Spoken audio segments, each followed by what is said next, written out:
ইসরায়েলকে খাদের কিনারায় নিয়ে যাচ্ছে হিজবুল্লাহ। প্রতিদিনই লেবাননের প্রতিরোধ গোষ্ঠীটি ইসরায়েলের রকেট বৃষ্টি ঝরাচ্ছে, শক্তি বৃদ্ধি করে চলেছে তাদের যোদ্ধারা। তবে কি তেল আবিবকে ওপেন থ্রেট দিয়ে যাচ্ছে হিজবুল্লাহ? তবে হিজবুল্লাহ ইসরায়েলি সেনাদের ব্যস্ত রাখার কৌশল বেছে নিয়েছে। হিজবুল্লাহকে শেষ পর্যন্ত ইসরায়েলের বিরুদ্ধে সর্বাত্মক যুদ্ধ ঘোষণা করবে। হিজবুল্লাহর শক্তির সাথে টক্কর দিতে পারবে নেতানিয়াহুর সেনারা? পরিস্থিতি বলছে ইসরায়েল ধুঁকছে, তেল আবিবের পরিকল্পনা নিয়ে প্রশ্ন উঠছে। ইসরায়েলের আর্মি রেডিও জানিয়েছে, লেবানন থেকে ছোঁড়া রকেট পশ্চিম গ্যালিলে ইসরায়েলি সামরিক স্থাপনায় আঘাত হেনেছে। আর্মি রেডিও বলছে, লেবানন থেকে উৎক্ষেপণ করা রকেটগুলো পশ্চিম গ্যালিলের সাতুলা এলাকায় ইসরায়েলি সেনাবাহিনীর একটি অবস্থানে বিস্ফোরিত হয়েছে। তবে এতে কোনো আঘাত বা ক্ষয়ক্ষতি হয়নি।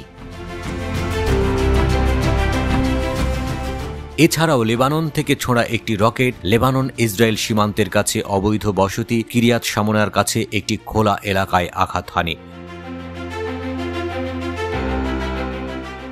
হিজবুল্লাহ একটি সংক্ষিপ্ত বিবৃতিতে হামলার বিষয়টি নিশ্চিত করেছে। হিজবুল্লাহ ঘোষণা করেছে, তারা উত্তর ইসরায়েলে সেনা, সামরিক সাইট, যানবাহন এবং অবৈধ বসতিগুলোতে 15টি অভিযান চালিয়েছে। গত 35 দিনের মধ্যে এটাই ইসরায়েলের উপর চালানো হিজবুল্লাহর সবচেয়ে বড় আক্রমণ।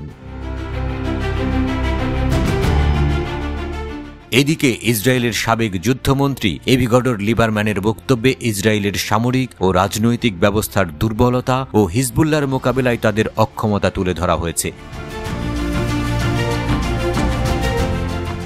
লিবারম্যানের অভিযোগ, ইসরায়েলের বিমান বাহিনী হিজবুল্লাহর হামলা থামাতে ব্যর্থ হয়েছে এবং উত্তরের বাসিন্দাদের প্রতিদিন বোমা আশ্রয় কেন্দ্রে থাকার নির্দেশ দেয়া হচ্ছে। এই চিত্র ইসরায়েলি প্রশাসনের সামর্থ্যের অভাবের প্রতি ইঙ্গিত করে। উত্তরের সংঘাতের কারণে হাজার হাজার ইসরায়েলি বাস্তুচ্যুত হয়েছে এবং অনেক শিল্প ও ব্যবসা স্থানান্তরিত হয়েছে, যা সরকারের অক্ষমতার প্রমাণ হিসেবে দেখা হচ্ছে।